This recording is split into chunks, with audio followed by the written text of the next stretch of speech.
प्रज्ञा सातवांसह आणखी एका आमदाराचा भाजपात प्रवेश होणार आहे का, अशी चर्चा आहे. कारण विधान परिषदेच्या काँग्रेसच्या आणखी एका आमदाराच्या नावाची पक्षप्रवेशाची चर्चा. भाजप महापालिका आणि जिल्हा परिषद निवडणुकीच्या पार्श्वभूमीवर काँग्रेसला राष्ट्रवादी शरदचंद्र पवार पक्ष आणि शिवसेनेला भगदाड पाडण्याच्या तयारीत असल्याच्या चर्चेने जोर धरलाय. काँग्रेसचं विधान परिषदेतील संभाव्य विरोधी पक्षनेतेपद मात्र या सगळ्या घडामोडीत धोक्यात येऊ शकतं.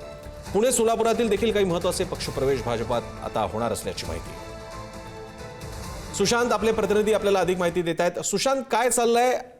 प्रज्ञा सातव हा अपवाद का आणखी एका इनकमिंगची लाट? प्रसन्न सर, खरं तर पुढारी न्यूजनं काल सकाळीच बातमी दिली होती प्रज्ञा सातव या भाजपात प्रवेश करतील आणि आज त्यांचा पक्षप्रवेश झाला.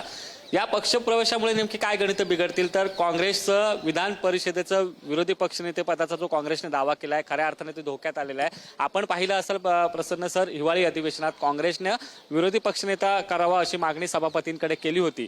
त्याचं कारण हेच होतं की काँग्रेसकडे 8 संख्याबळ होतं.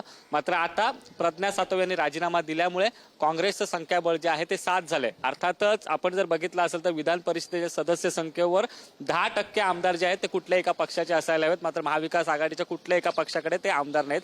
ही खरी पहिली खेळी भाजपची आहे. त्यानंतर आणखी एक भाजपच्या गळाला काँग्रेसचा विधान परिषदेचा आमदार लागेल अशी आपल्याला खात्रीलायक सूत्रांकडून माहिती मिळेल. त्या आमदाराशी सध्या भाजपचे प्रदेशाध्यक्ष स्वतः रवींद्र चव्हाण बोलतायत. महसूल मंत्री चंद्रशेखर बावनकुळे देखील बोलत असल्याची आपल्याला माहिती मिळते.